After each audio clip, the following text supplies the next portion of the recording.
They say every journey starts with a single step. Mine started with 16,250 laps. My name is Maxine the Overprepared, and I came to Geilenor to seek my fortune. My father told me this land was a rough place, but I didn't understand the depths of depravity until I saw it with my own eyes. Stealing, murder, drunken disorderly conduct. I would need to be ready to face anything. Fortunately, my father was good friends with a half-Egyptian lad named O'Reilly. I spent some time there learning the basics of combat and survival and bade Tut farewell as I sailed off to the mainland. I landed in the town of Lumbridge, eager to make a name for myself. I heard someone sobbing in the castle kitchen, so I went to investigate. What am I to do? What's wrong? Oh dear, oh dear, oh dear. I'm in a terrible, terrible mess. It's the Duke's birthday today. I should be making him a lovely big birthday cake using special ingredients. But I've forgotten to get the ingredients. I'll never get them in time now. He'll suck me. Whatever will I do? I have 4 children, and I got to look after. Would you help me? S'il vous plaît. What do you need?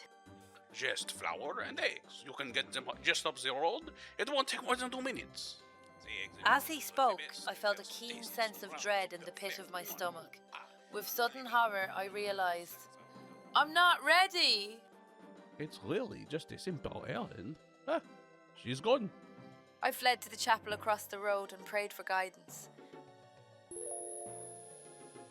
Then I ran. I started running and didn't look back.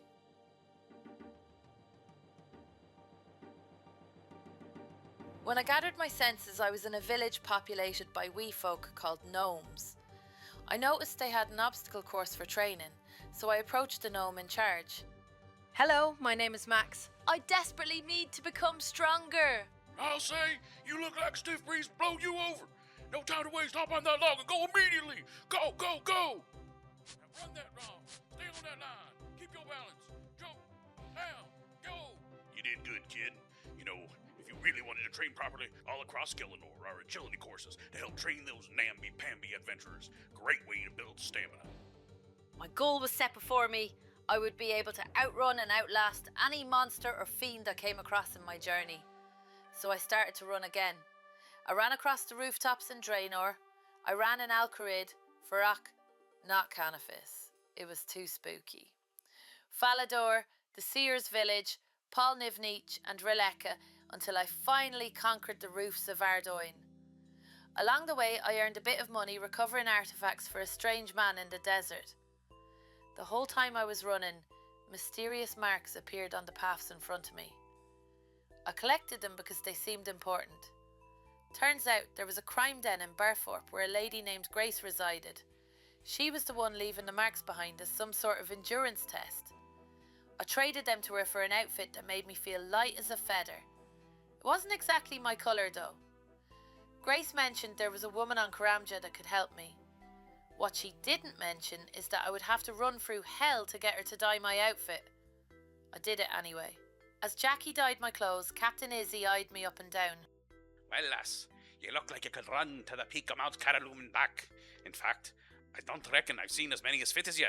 If you're interested, I'll sell you a cape that'll mark you as the athlete you truly are. It was a tempting offer. So, with the money I had earned from the pyramids, I purchased an agility cape. As I donned it, I thought about how ready I was to help that chef in Lumbridge. I'd say I was about 1/23rd of the way there.